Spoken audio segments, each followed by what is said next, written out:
Hi, Math 1 students. Mrs. Robinson back to work practice benchmark chapter 10 with you. This chapter was on reasoning and proof. I love the logic, so you could do a little logic for the first time.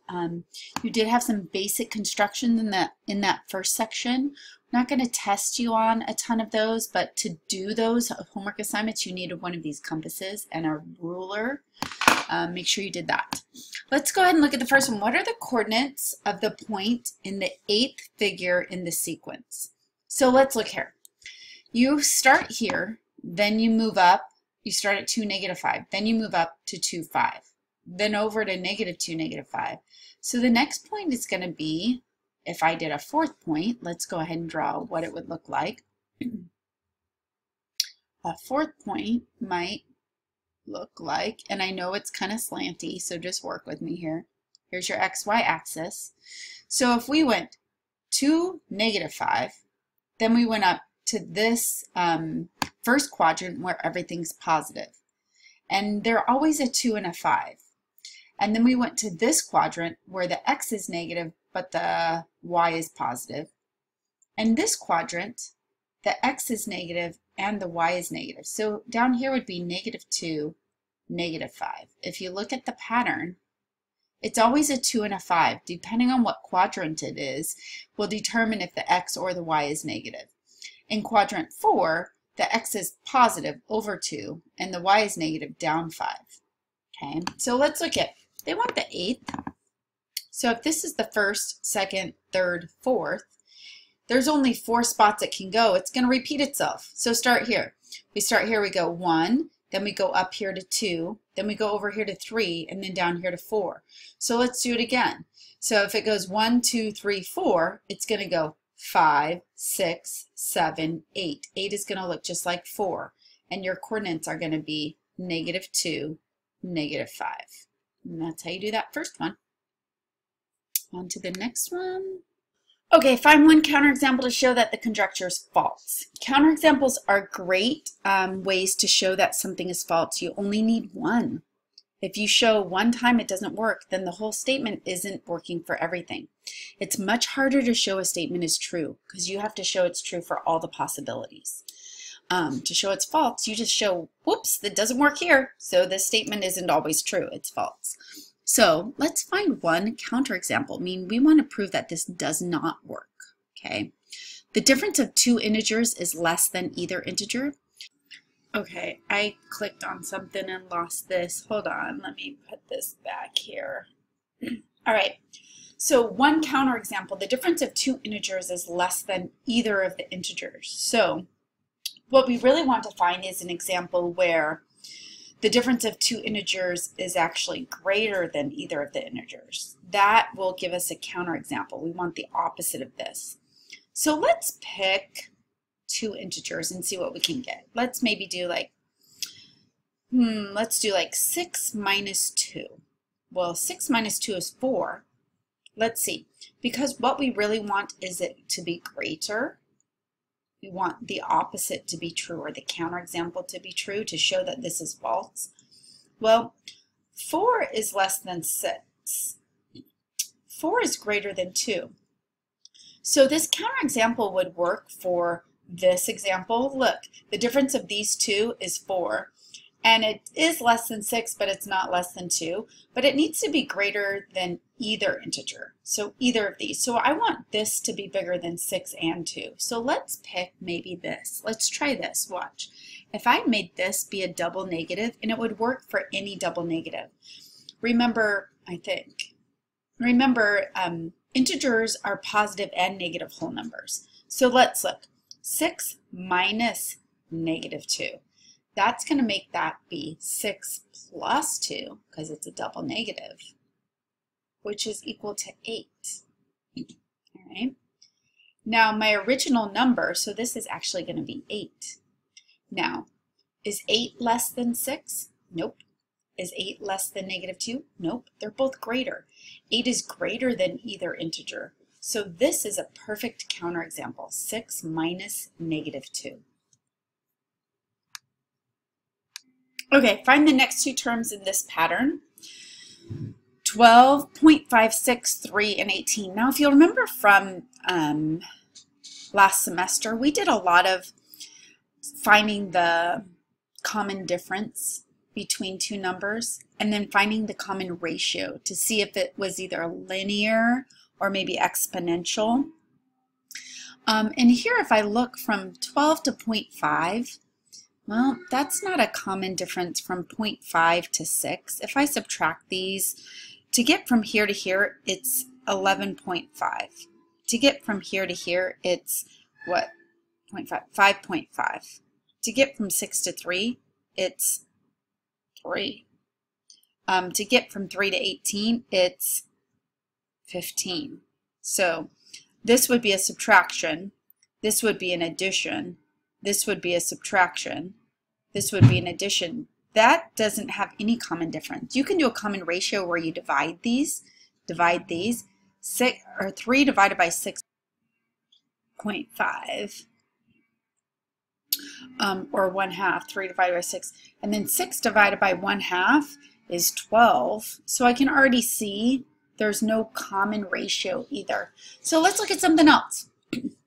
Let's just look at the patterning. Let's see. So how could I get from here to here? And then from here to here? And then here to here, here to here? Well, let's just look at this. Let's see. 6 times 3 is 18. So if I multiply this by the previous term, I get 18. Well, does that work for the next one? Let's see. 6 times 0.5, timesing by 0.5 is the same as dividing by 2, because that's by multiplying by half. 6 divided by 2, oh, that is 3. Well, let's see if it works this way. 12 times 0.5, that's like multiplying by half.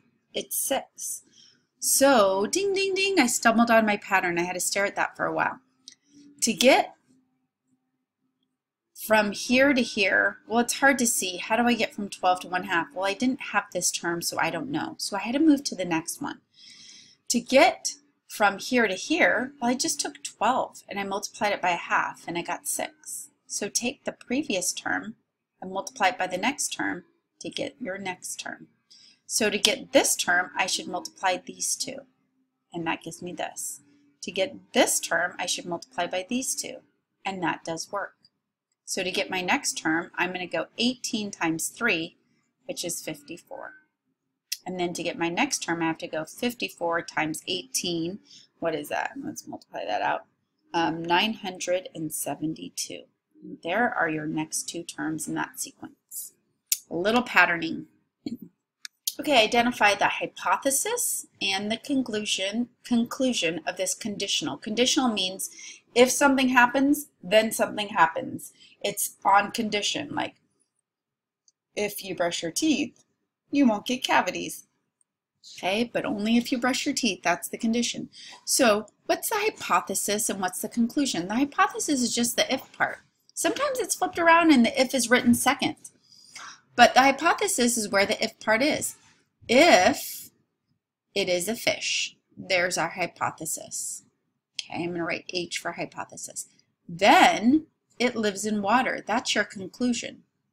So if it's a fish, then it lives in water. Conclusion is what happens after. Hypothesis is what you need to happen. That's your if part. All right, next one. Okay, a conditional statement is an if-then statement, and it wants us to write one based on this Venn diagram. So this Venn diagram basically says this number 29 is inside the bigger number of prime numbers. 29 is a prime number, but there are other prime numbers that could be in this bigger part of the circle that are not 29. For example, 7's a prime number, and 5, lots of other numbers.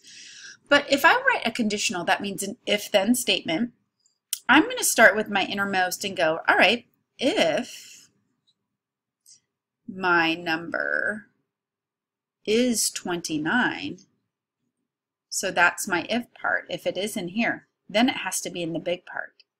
Then my number, and I'm going to shorthand write number, is prime, is a prime number. And there's my if-then statement. If my numbers start with the innermost is 29, then, oh, I wrote those, sorry.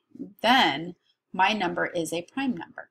It has to be a prime number. There's your conditional statement. Okay, write the converse, inverse, contrapositive of the given conditional and determine if it's true or false. That kind of got in the way. That's a statement right there. So, obtuse angles have measures greater than 90. This wasn't written in if-then form, so that's kind of annoying. So first write it in if-then form. Okay, I had to stop it and draw it in a text form. Okay, because it's really hard to write with this. So here's the text form that I'm going to do. And we want to write this in if-then form. So if we write obtuse angles have measures greater than 90, first do your if part. If an angle is obtuse, then it has measure greater or measures greater than 90. There's my if-then form, and then that makes this a little easier to read. Conditional statements are given, and I'm just going to put this in, hold on, let's do this in red. Here's the if, here's the hypothesis, and then here's the conclusion. So conditionals are if, and we'll say the hypothesis is the P part. Then you have the Q part. Then Q happens, okay? Now that's how it works. So if P then Q is our, and I'm going to write it like this, conditional if-then statement is if P, and I'm just going to do the little arrow for then Q, okay? If P, then Q. Or we write P, then Q, and here's my P, there's my then, and here's my Q part. So the converse, you flip Q and P. We say if Q happens, then P happens, right? The inverse, we negate it. We say not P, then not Q.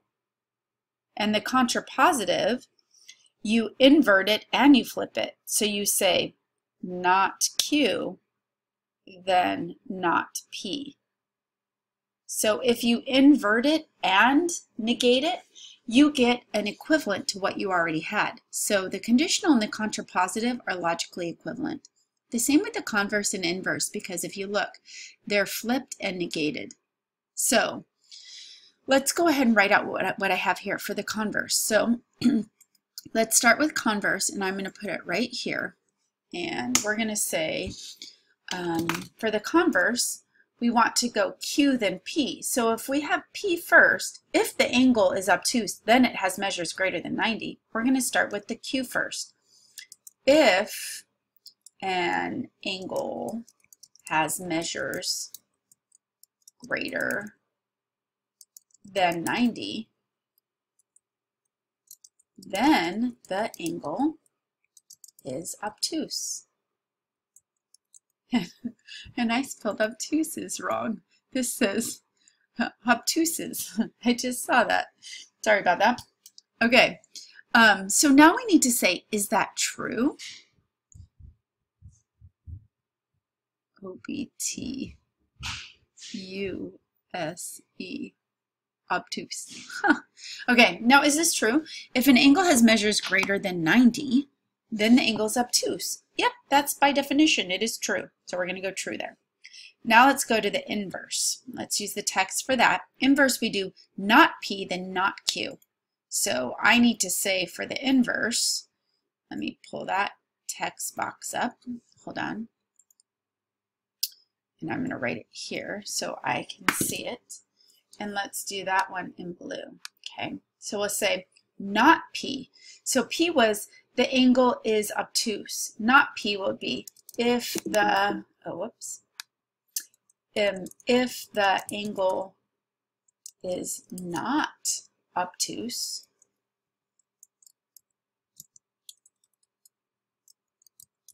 then the measure is not greater than 90, okay? So I negated both. I left the P and Q in their same order. I just negated both. That's the inverse. If the angle is not obtuse, then the measure is not greater than 90. Well, that's also true. Ding, ding, ding. That's true. Come on, true. Come on, true. Okay, there we go. Now it's the last one, the contrapositive. So the contrapositive negates it and flips it. So basically, we're going to take our, and let's do this in purple. We're going to take our, because it's flipped, let's take our converse and then just write not, because it's already flipped here. We just have to put the nots in. So we're going to go, if an angle does not have measure greater than 90, then the angle is not obtuse. Okay, so the first part is our Q. It has measures greater than 90 and we negated it if the angle does not have measures greater than 90. And the second part is our P. The angle is obtuse. And we said then the angle is not obtuse. So let's read it and see if it's true. If an angle does not have measures greater than 90, then the angle is not obtuse. Well, that's also true because by definition, that's exactly what happens. If it's not greater than 90, it's not obtuse. So this one, they're all true. That doesn't always work though. This one just happens to work that way. So make sure you understand your conditional. If it's not written in if-then form, sometimes it helps to write it in if-then form so you know what your P part is and what your Q part is. This was my P part. This was my Q part. Okay, right here. I know I wrote obtuse wrong. Okay. So if P then Q is my conditional. Converse, you flip it. If Q then P. Inverse, you negate it. If not P, then not Q. Contrapositive, you negate it and flip it. If not Q, then not P. Now contrapositive and conditional will always work together. So if this is true, this will be true. Converse and inverse will work together. If that's true, that will be true. It doesn't always all four work together, but this time they happen to all be true. Okay, let's go to number 7. Okay, number 7, before this one asks us to write the converse of the statement. And once again, this statement is not in if-then form. So I want to, before I do it, I want to put it in if-then form. So let's get a text box going so I can type it in. All right triangles have 2 or more congruent angles.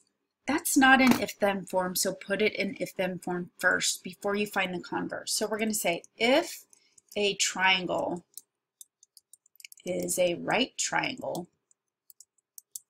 So the first part, then the triangle has 2 or more congruent angles. So now it's in if-then form. All right triangles have 2 or more congruent angles. Put it in the if-then form. We said if the first part, if a triangle is a right triangle, so that's your P, then the second part, triangle has 2 or more congruent angles, that's your Q. So if P, then Q. Now let's do the converse. Write the converse. So the converse I'm going to write over here, and I'll put it in, let's see, blue. Okay. The converse, now remember with converse, you switch around the Q and the P. So I'm going to say if a triangle has 2 or more congruent angles, then the triangle, I can spell triangle, is a right triangle. Okay, so there's my converse. Right here I've done it. So here it is. Now, if the converse is true, write true. If it's not, provide a counterexample. Well, is this true? If a triangle has 2 or more congruent angles, then the triangle is a right triangle. So, all right triangles have two or more congruent angles. That's actually not even true. The conditional is not true. I can have a 30, 60, 90 right triangle. And sorry, that was ugly. This is 90, and this is, let's say this one's a 60, and that's a 30. None of the angles are congruent. They're all different, and it's a right triangle. So does the right triangle have two or more congruent angles? No. Do the converse. If a triangle has two or more congruent angles, then the triangle is a right triangle. Well, you could have two or more congruent angles. You could have a 45, 45, 90. That works, two congruent angles, and you have a right triangle. But what if you have an isosceles, or excuse me, an equilateral? Here's two or more congruent angles, 60, 60, and 60. Three congruent angles, so two or more. And look, three congruent angles, and it's not a right triangle because there's no right angles. So this is false. And here's a counter example. Equilateral triangles, let's just type this out. I would just say something like this. Counter example.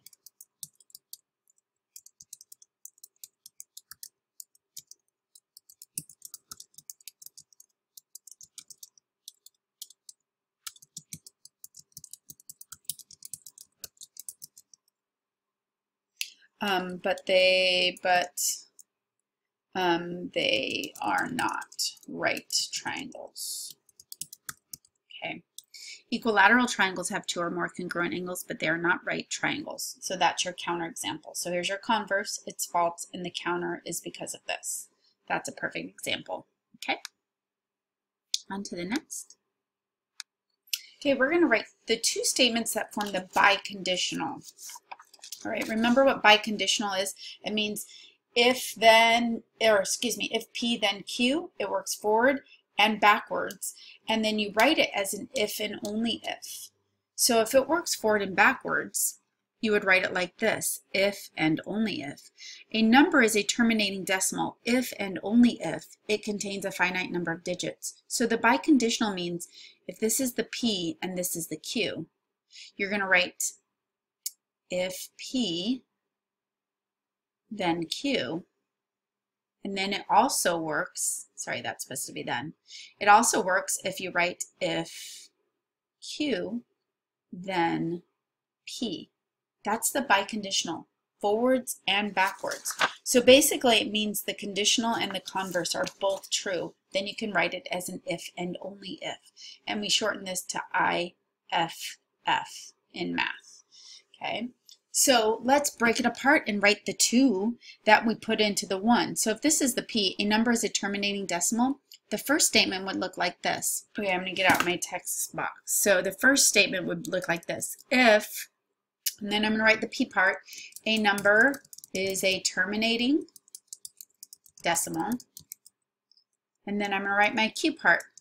Then it contains a finite number of digits. Okay, so there's my first part. Now let's do my second part. My second part here would be, let's do a text box right there. I'm going to say if Q. So if a number contains a finite, sometimes you have to add a little vocabulary in there to make it work. So I didn't just say if it contains, I said specifically if a number contains, okay? A finite number of digits, then the number is a terminating decimal. So a little vocabulary change there to make that work. So there's your two biconditionals. Your two conditionals that form your biconditional. And to the next one. Okay, let's tell whether the conditional and its converse can form a true biconditional. So here's my conditional.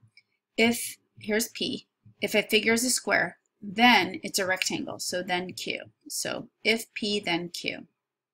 Now we have to do if Q, then P in order to get the biconditional, and I don't need this if I write it in that form.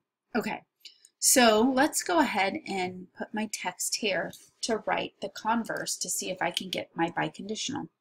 So I'm going to write if a, and then it's the Q part says it's a rectangle, but you have to add the vocabulary. If a figure is a rectangle, then I'm going to put my P part. Then the P part is if a figure is a square. So if a figure is a rectangle, then I would say it is a square. Okay, so fix the vocabulary a little bit, but right, the Q part was about the rectangle and the P part was about the square. So there's my converse. Now, is the converse true? So if a figure is a square, then it is a rectangle. Now, by definition, squares are more distinct than rectangles. Squares have 4 right angles. They have 4 congruent sides. Okay. So rectangles just have 4 right angles and they have opposite sides parallel and 2 sets of congruent sides. So because a square has 4 sets of congruent sides, not just 2 sets of opposite sides congruent, but they do have 2 sets of opposite sides congruent. So it falls such that, let's just draw a square figure. Okay, here's a square figure, and then a rectangular figure. Okay, it falls that if it's a square, then it's also a rectangle, because by definition, all the definitions for rectangles, a square will fit that. 2 sets of opposite sides congruent, yes. 2 sets of opposite sides parallel, yes. 4 right angles, yes. So if a figure is a square, it's also a rectangle. But if a figure is a rectangle, is it also a square? Well, not all rectangles are squares, but all squares fit the rectangle definition. Okay, a square is a more specific rectangle. It has all 4 sides congruent instead of just 2 pairs. So if a figure is a rectangle, then it is a square is false. It's not always a square. Sometimes it's just a rectangle. So they don't form a true biconditional. I cannot write this. I can't write it as a figure is a square if and only if it is a rectangle. I can't write it like that because it does not work forward and backwards. So, no. Okay, if possible, use the law of detachment to make a conclusion. If not possible, tell why. Okay. Let's review law of detachment. That one says, if your conditional, so meaning if P then Q is true. So if your conditional statement is true, if that's true, and you happen to know P is true, then you can conclude Q is true. So kind of think of it like this. If you know if P then Q is a true statement and P happens, then Q is going to happen. Okay.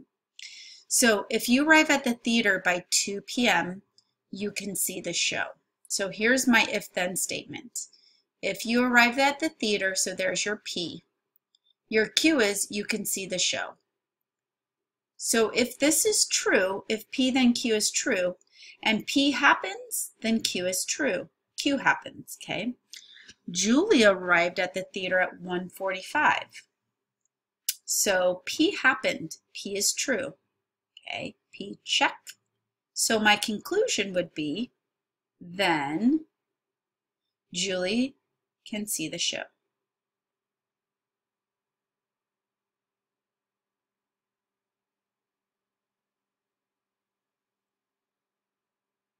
Okay. Now, if this said Julie arrived at the theater at 2:05, well, then I would say Julie can't see the show. Q is not true. Okay. If it's not possible to make the conclusion, you would just say, I don't have enough information. I have to know that P is true. All right.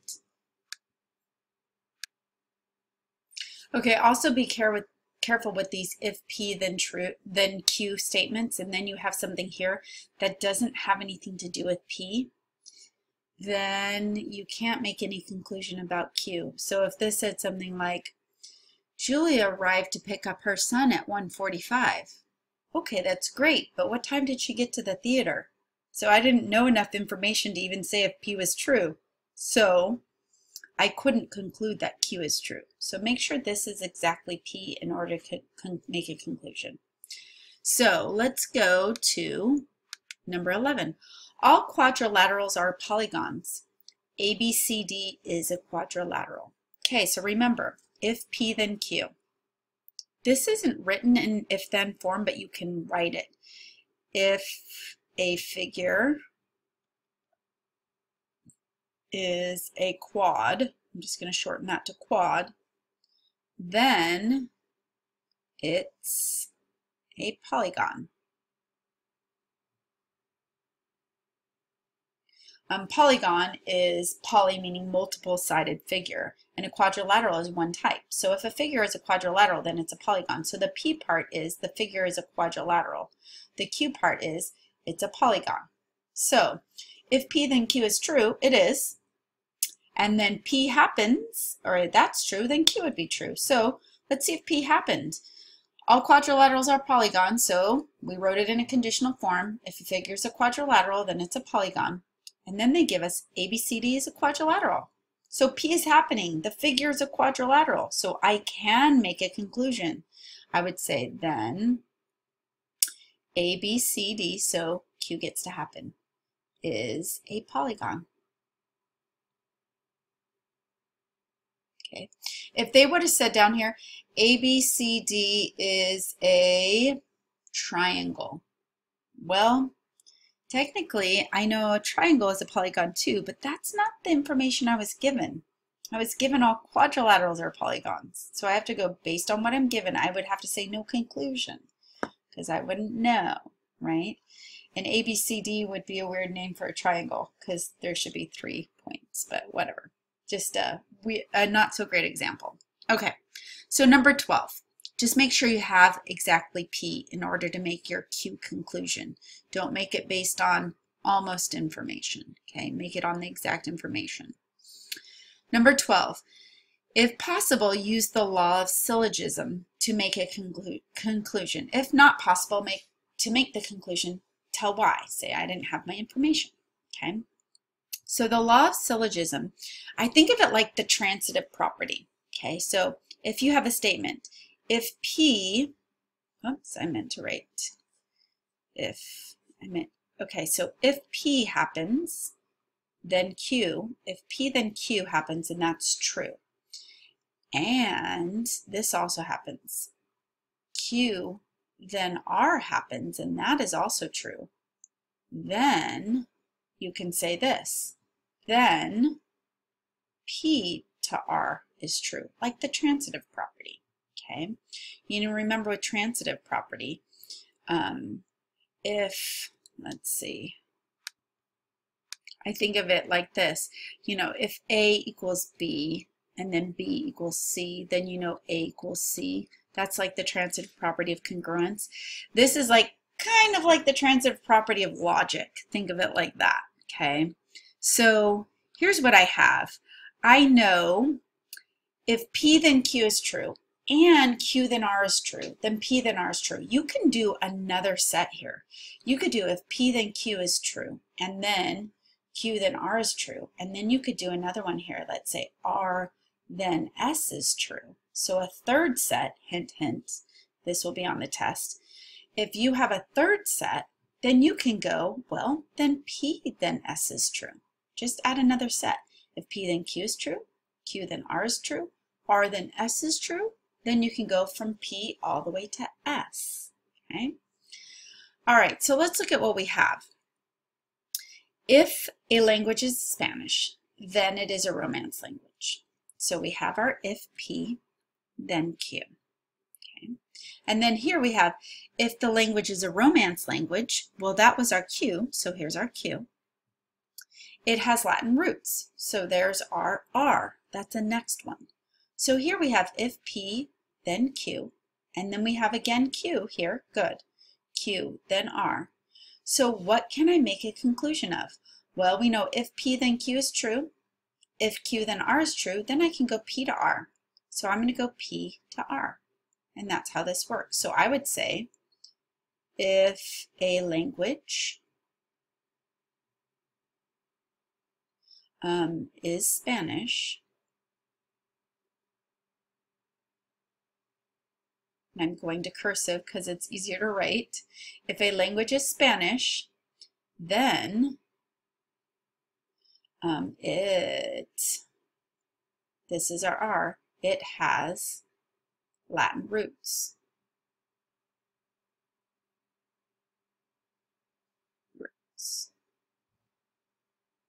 All right. If a language is Spanish, then it has Latin roots.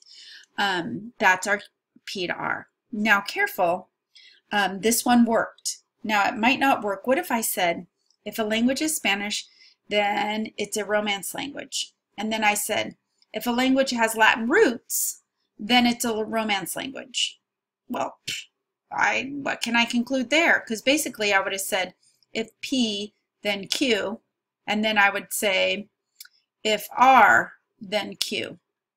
That doesn't work. If P, then Q, if R, then Q, I have to go from here to here, and then I have to have this be the same thing to get to here. So I have to go P to Q, and then I have to connect my Q to get to R. So if the language is Spanish, then it's a Romance language. And then if it's a Romance language, then it has Latin roots. So I can go, well, if it's Spanish, it must have Latin roots. But if I went, if a language is Spanish, it's a Romance language. And then I said, if it has Latin roots, it's a Romance language. Well, all I conclude there is, if a language is Spanish and if a language has Latin roots, they're both Romance languages. I can't quite get to where I need to be. So make sure it's in the correct order before you make a conclusion. Okay, complete the statement using distributive property.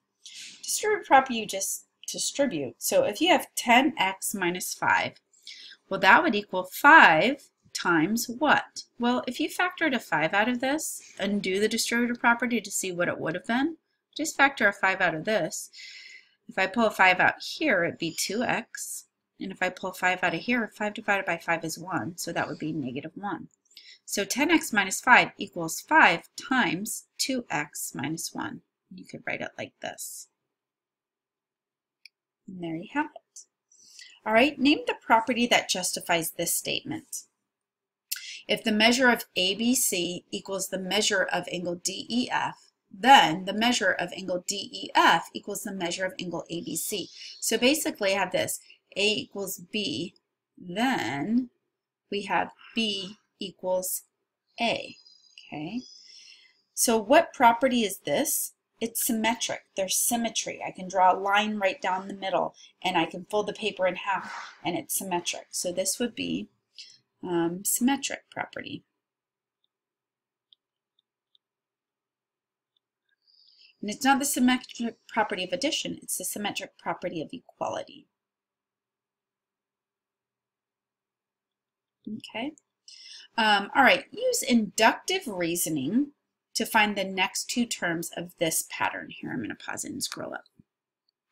Okay, another pattern one here, and my instinctive is to see if there's a common difference or a common ratio before I try to figure out some kind of other pattern where that last one, remember, I multiplied by the previous term to get to the next term. So let's just see if there's a common difference first. So if I do that, I'm going to take the second one and minus the first one. So 10 minus 20, yeah, I'm in a minus 10 to get there. 5 minus 10, I'm in a minus 5. 2.5 minus 5, well look at, it's not a common difference, but I'm seeing a pattern. Let's do a common ratio. What's 10 divided by 20? That's 2. 5 divided by 10, actually 10 divided by 20, sorry, that's 1/2. 5 divided by 10, that's 1/2. Sorry. 2.5 divided by 5, 1/2. 1.25 divided by 1/2. So to get from here to here, I multiply by 1/2. So it is a common ratio. Woo! Common ratio. Okay, so to get from 1.25 to the next, I'm going to multiply by 1/2, or basically divide by 2. 1.25 divided by 2 is, so my next term, so I need the next two terms. This term would be 0.625. And then my next term, I take that and multiply by 1/2 or divide by 2, either way you want to look at it. 0.3125. And if you like to have your 0 placeholder here, you can. So those are my next two terms in my sequence. Okay, so look for the patterns. All right, find the next one. Find a counterexample for this conjecture. All parallelograms are rectangles. This is not an if-then form. I like to write it like that. That helps me first. Okay, all parallelograms. Well, they're figures, so start with the if. Okay, and then this is what happens to it. So this is your P and this is your Q. So I like to write it like this. If a figure is a parallelogram, I'm just going to write it, the little parallelogram symbol, so I don't have to write it out. If a figure is a parallelogram, then it is a, and then I'll just draw a little rectangle here. Then it is a rectangle. Okay. If a figure is a parallelogram, then it is a rectangle. Is that true? Well, rectangles are specific types of parallelograms. Okay, a rectangle is a parallelogram because it has two sets of opposite sides that are parallel. That part is true. It has 4 right angles. Well, do all parallelograms have 4 right angles? Are all parallelograms rectangles? Well, here's a parallelogram. If I'm drawing this freehand, but here's an example of a parallelogram that would not necessarily have 4 right angles, and that's what I need it for it to be a rectangle. And that's kind of slanty, so add example should look more like this. Okay, so trying to make this work here. Right, that looks a little better. Still not great, but 2 sets of opposite sides parallel. I'll mark them like this, okay? But I don't necessarily have 4 right angles. So not all parallelograms are rectangles. Some of them are. The rectangles and the squares, those work, okay? So find a counterexample. I would just say a counterexample would be a parallelogram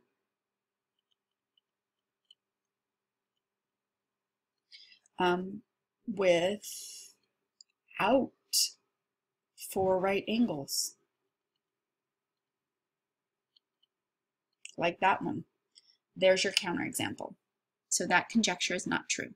On to the next. All right, let's rewrite this definition as a biconditional. So the last one we took the biconditional, we broke it apart. Now we have the broken apart and we put it as 1. So if it is summer, you work at the pool. So here's the first one. Here's your P. Then you will work at the pool. There's your Q. And the next one, if you work at the pool, there's your P. Then it is summer. There's your Q. All right. So this is actually your Q, then P if you want to think of it, because this is the converse, right? So the biconditional, when I put it together, I like to take the original and leave it there. I drop the if, and I put in the middle an if and only if.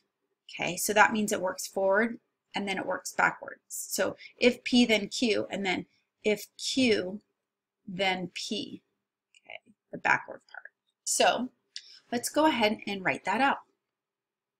So I'm going to say, I'm going to take away the if and I'm just going to make my statement.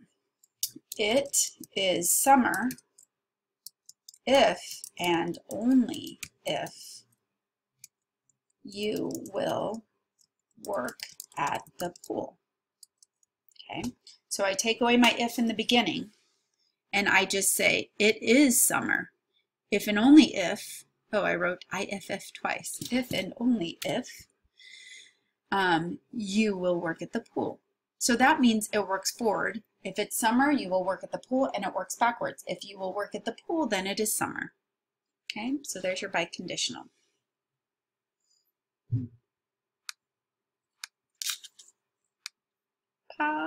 You know, I want to take the will part out of here because it makes it sound like it's conditional. If you will work at the pool, let's just say if it is summer, or excuse me, it is summer if and only if you work at the pool, because It sounds like if you will work at the pool, it sounds like it's only going to be summer if you will work at the pool. Otherwise, we're skipping summer and going straight to winter. That doesn't make any sense. So let's take the will part out. If you work at the pool, this part. Okay. Let's take the will out because that doesn't make sense. Number 18, if possible, make a conclusion from the given true statements and state what reasoning you used. So here we have, if you have a fever, you should not go to school. So here's your P, and then you should not go to school. This is very true. Now here's what happens. Mike has a fever, so P happens. Then Q needs to happen. So Mike should not go to school.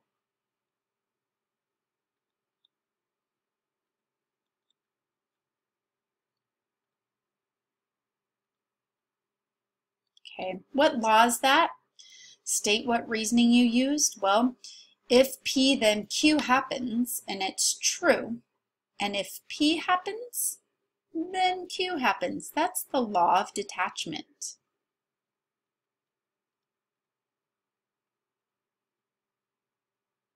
All right. Just a little tidbit. What if this one said, if you have a fever, you should not go to school? And this one said, Mike has a sore throat. Well, if Mike has a sore throat, maybe he shouldn't go to school either. But that isn't what my information says here. So what would I have to say? I would have to say I can't make a conclusion. I'm not sure what to do. My mom told me if I have a fever, I stay at home, but she didn't tell me what to do if I have a sore throat. Yeah, you can't make a conclusion. So careful. It might look like you can make a conclusion, but you have to have the exact information based on this logic. All right. Let's go to 19. Okay, if possible, make a conclusion from the given true statements and state what reasoning you used. Okay. If fleas fret, then dogs whine. If dogs whine, then cats purr. So we have if P happens, then dogs whine, Q happens. Well, here's Q again. Then we have if Q happens, then we have a different thing, R happens. This is looking like the law of syllogism. If P then Q, if Q then R, then I can go from P to R. So I'm going to say, if fleas fret, then cats purr. And that was the law of syllogism. Okay, remember you can have one more than that. You can go if P then Q, if Q then R, if R then S, then it would go if P then S. But be careful. Careful, careful. The test might do something like this. If fleas fret, then dogs whine. And what if I flip these around? What if I said, if cats purr, then dogs whine? Okay, so let's say I had this instead. So I'd have if P, then Q. If fleas fret, then dogs whine. And then I would have if cats purr, so that's a different one, that's an R, then dogs whine. I come back to the Q. If fleas fret, then dogs whine. If cats purr, then dogs whine. So I would say, if fleas fret and cats purr, dogs are going to whine at both of those. But I can't go from if fleas fret to then dogs whine. I already know that. If cats purr, then dogs whine. I already know that. I can't really conclude anything else here. I don't have the law of syllogism here. I have if P, then Q. If R, then Q. I need those to be flipped this other way so I can get from P to R. Okay, so careful if it's like this. You can't really make any conclusions off of that. Okay, let's go to number 20. Okay, we're moving off a little logic and going to angle measures. We want to find the measure of angle 1, 2, and 3. Now, I know this is 90. I know a straight line makes 180. So if this is 77 and this is a straight line, I could do this also. That means I can figure this out. Now, what else do I know? let's put down all my informations here. I also know I've got some vertical angles here. So angle 1 and this angle are going to be congruent. Okay. I'm looking at these two, and these two look like vertical angles. So if that's 90, this is 90. So I already know what 3 is. 3 is 90. Okay. And then 2 and 77, those are vertical angles. So if that's 77, that's 77.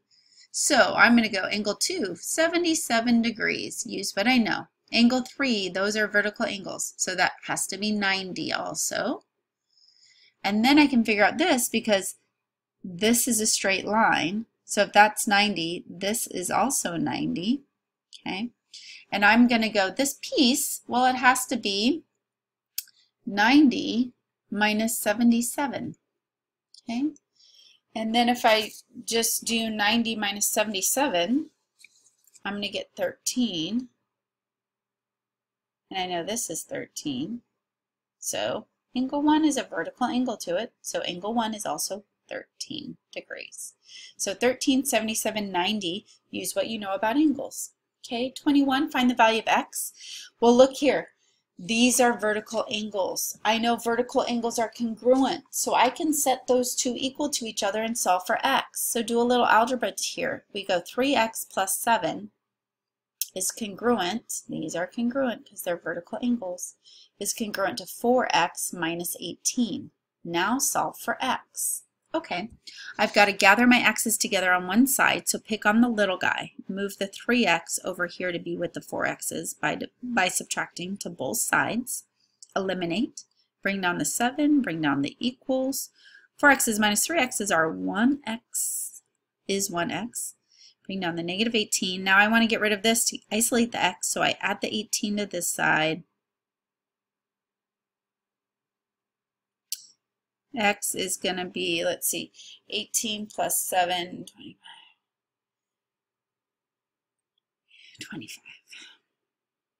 X is 25, and it didn't ask you to find the measure of the angle, it just asked you to find x, so you're done there. All right, let's scroll down.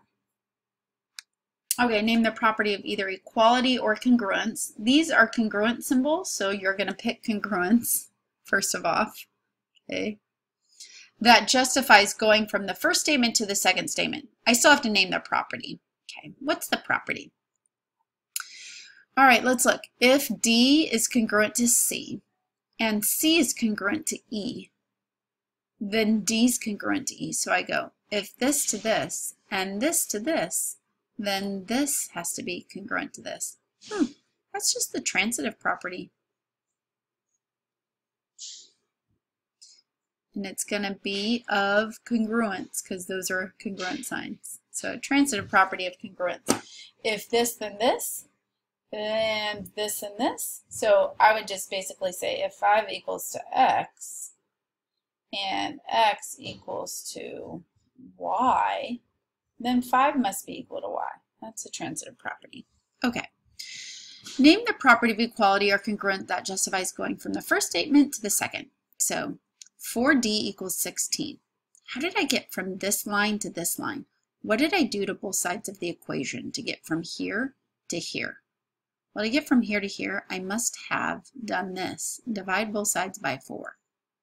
That would give me, those would eliminate, that would give me D equals 4. So I'm going to call this the division property of equality. And the reason it's of equality because I got an equal sign there. So remember, how do I get from this line to this line? I divided both sides by 4. So look at that and figure out how you get from one thing to the next thing. Okay? All right, so from previous line to the next line. A lot of people miss this up because they don't see like, well, what am I doing here? You're seeing how did you get from here to here? Tell me what you did. You divided. Okay, let's go to 24. Find the value of x in the figure, and then 25 says find the value of y in the figure. So let's hit this with the same figure. I can figure out x by doing the same thing I did in that last problem. These are vertical angles, so they're going to be congruent.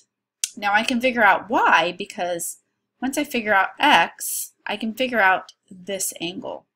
And then I know this is a straight line. So whatever this angle is, I'm going to go 180 minus it to get y, right? Or you could even look like this. This is a straight line. So whatever this is, I go 180 minus it to get y. Doesn't matter. It's going to work both ways. Okay, so first let's find x. Set these two equal to each other because they're vertical angles. So I'm going to go 3x plus 10 equals 4x minus 40. All right, now I'd like to get my x's together, so gather by, once again, subtracting 3x to this side. Now I've gathered my x's. I get 10 equals to x minus 40. You want x by itself, add the 40 to this side, and you're going to get x equals to 50. Now you've solved for x, but we got to figure out the value of x, which is 50. We've done part 24. Now we got to figure out y. We got to plug in x into here to figure out one of these angles. It doesn't matter. If I plug x into here, I'm going to go 50 times 3, which is going to give me 150, plus 10, which is 160. So 160 is this angle. It's going to be this angle too. But all the way around, this is a straight line. So 160 all the way around is 180. So to figure out y, I just go 180 minus 160, and I'm going to get 20. So this will be 20 degrees, and there's y, 20 degrees. All right, guys, that's how you do your practice benchmark. Good luck. Make sure you work each of these problems and you know how to work them all before you go take your actual benchmark, which you need to do on your own. And good luck. Have a great day. Email me or come to tutoring if you need more help.